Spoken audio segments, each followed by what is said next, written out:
আছে যত বেশি তার চাই তত বেশি। শেখ সাদি রহিমাহুল্লাহ, ইরানের বিখ্যাত কবি, বালাগাল উলা বিকামালিহি কাশাফাদ দুজা বিজামালিহি, এই কবিতা লিখে বিখ্যাত হয়েছিলেন।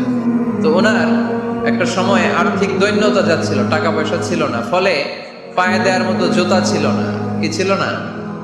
জুতা ছিল না। তো খুব আফসোস করে একদিন মনে মনে আল্লাহরে বলে, আল্লাহ, আমি এত বড় কবি, আমার পায়ে দেওয়ার মতো জুতা নাই। আফসোস করে ঘর থেকে বের হয়েছে, বের হয়ে দেখে এক ভিক্ষুক ভিক্ষা করে। ওই ভিক্ষুকের দুইটা পাই নাই, ভিক্ষুকের দুইটা, আর কবি সাহেবের কি নাই? জুতা নাই।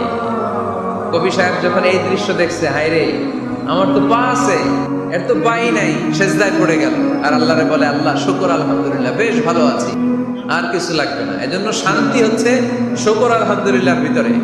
শান্তি কিসের ভিতরে? শুকর আলহামদুলিল্লাহর ভিতরে। এজন্য আওয়াজ করে পড়েন আলহামদুলিল্লাহ।